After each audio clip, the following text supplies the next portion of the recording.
오늘 외에 주신 하나님의 말씀은 전번 주에 이어서 사도행전 9장 1절에서 9절까지, 사도행전 9장 1절부터 9절까지 교독하고 마지막 절은 합독합니다.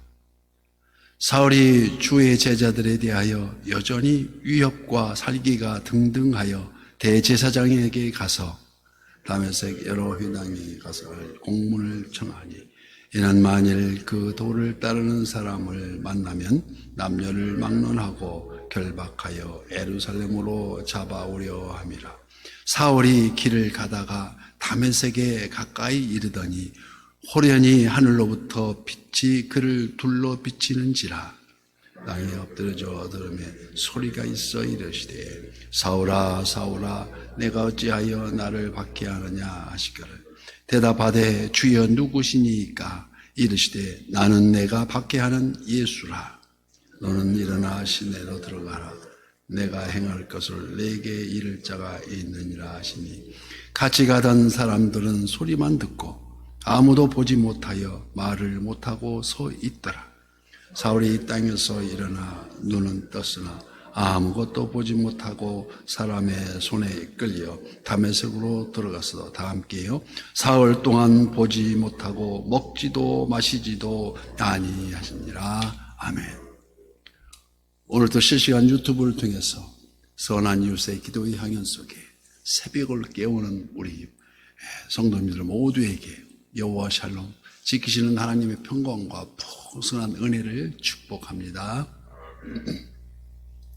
영접하는 자, 곧 그 이름 믿는 자들에게는 하나님의 자녀가 되는 권세를 주셨습니다.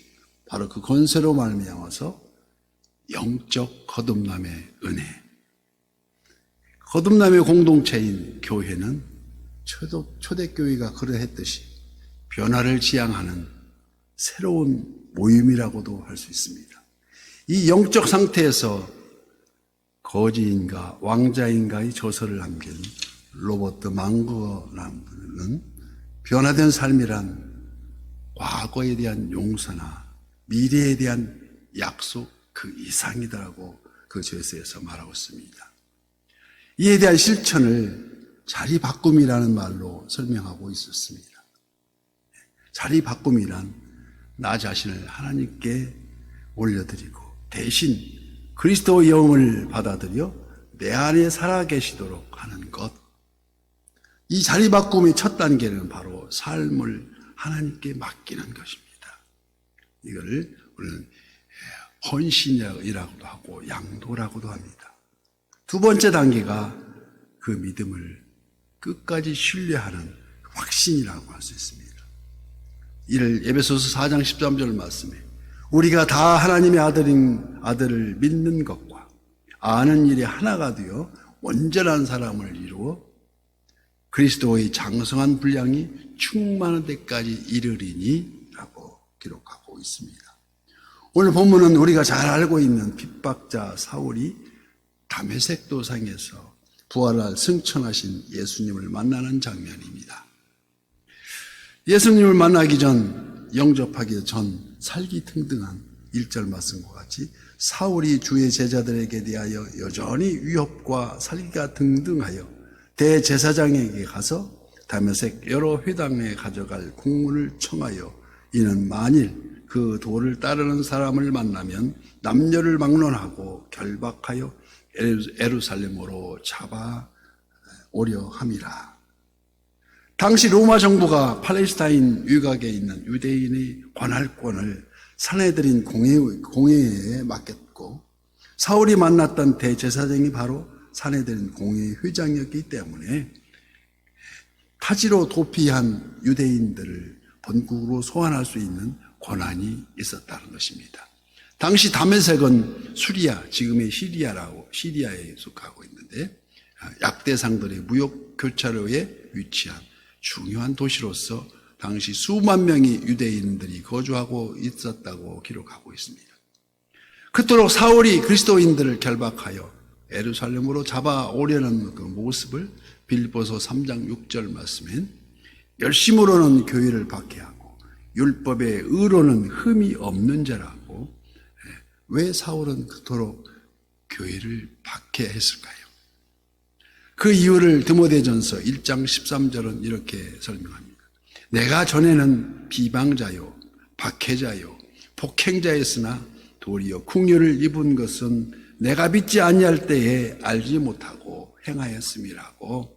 사울이 교회를 열심히 박해한 원인은 바로 불신앙이요 무지였다는 것을 고백합니다. 알지 못해서 그랬다는 것입니다. 그의 철두철미한 유대교 사상이 십자가에 달리신 나사렛 예수가 하나님의 아들 그리스도라는 사실을 결코 수용할 수가 없었습니다. 왜? 하나님의 아들 메시아가 왜 어찌하여 십자가에 다행할 수가 있느냐고 항변하면서 핍박하고 괴롭혔다는 것입니다. 우리가 진정 주님을 영접하기 전에는 아무리 모태신앙이라 할지라도 주님이 몸된 교회에 덕이 되지 못하고 하나님의 영광을 가리운 적이 한두 번이 아니었음을 우리는 되돌아봅니다. 이를 호세아서 4장 6절 말씀에 내 백성이 지식이 없으므로 망하는도다. 네가 지식을 버렸으니 나도 너를 버려 내 제사장이 되지 못하게 할 것이요 네가 내 하나님의 율법을 잊었으니 나도 내 자녀들을 잊어버리리라고 말씀하십니다. 그래서 사도 바울은 빌립보서 3장 8절 말씀에도 또한 모든 것을 해로 여김은 내 주 그리스도 예수를 아는 지식이 가장 고상하기 때문이라고 말씀하고 고백하고 있습니다. 오늘 보면 4절 말씀에 땅에 엎드려 들음에 소리가 있어 이르시되 사울아 사울아 네가 어찌하여 나를 박해하느냐 하시거늘.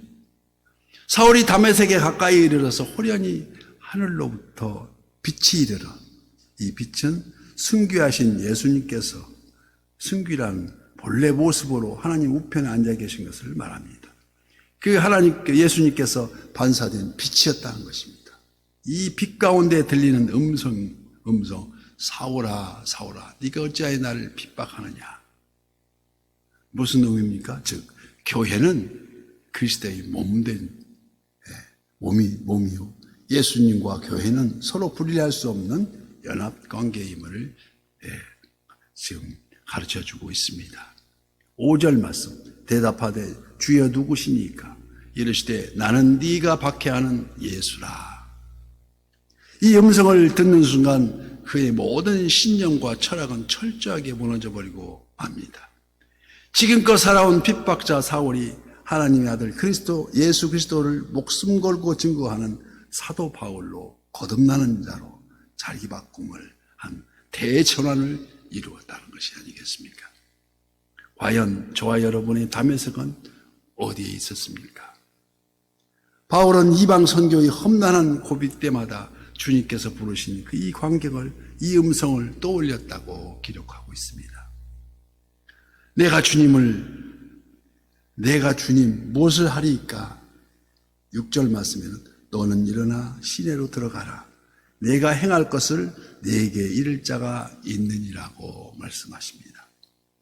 사울이 엎드려진 땅에서 일어나 눈을 떴지만 그러나 아무것도 볼 수가 없어서 일행이 손에 이끌려서 9절 말씀 사흘 동안 보지 못하고 먹지도 마시지도 아니하니라.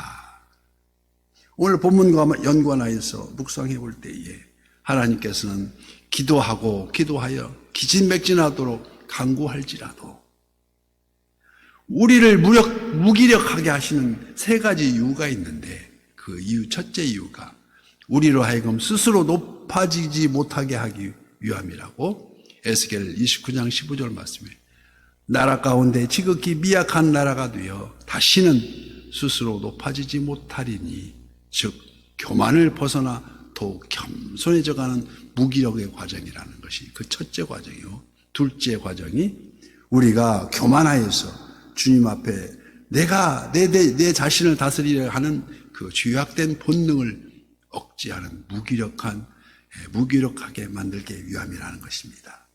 마지막 세 번째 이유. 우리로 하여금 다시는 하나님 외에 다른 어떤 것도 의지하지 못하도록 하기 위해서 이런 과정을 겪게 만든다는 말씀이십니다.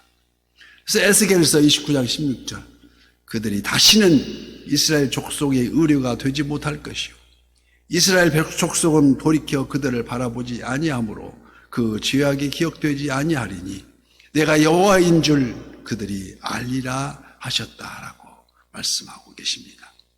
진정 회심은, 진정한 회개는 자신의 무지한 영적 상태에 대한 자각부터 시작되며 하나님의 전적인 은혜로 영적인 눈이 뜨게 된다는 것을 우리는 알아야 합니다.